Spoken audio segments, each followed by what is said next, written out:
Forsyth County in north-central Georgia, southeastern Lumpkin County in north-central Georgia, southwestern White County in northeastern Georgia, southeastern Dawson County in north-central Georgia, northern Hall County in north-central Georgia, until 7:15 p.m. Eastern Daylight Time.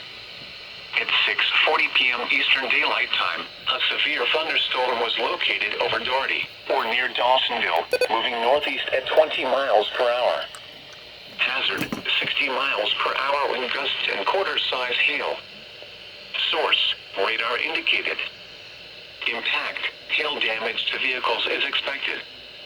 Expect wind damage to roofs, siding, and trees. Locations impacted include Gainesville, Lula, Claremont, Doherty, Silver City, Murrayville, Garland, and War Hill Park. For your protection, move to an interior room on the lowest floor of a building.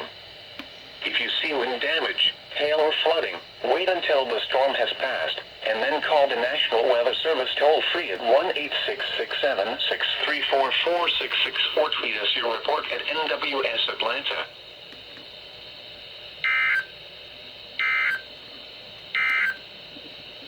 Due to the threat of severe weather, NOAA weather radio station KEC 80.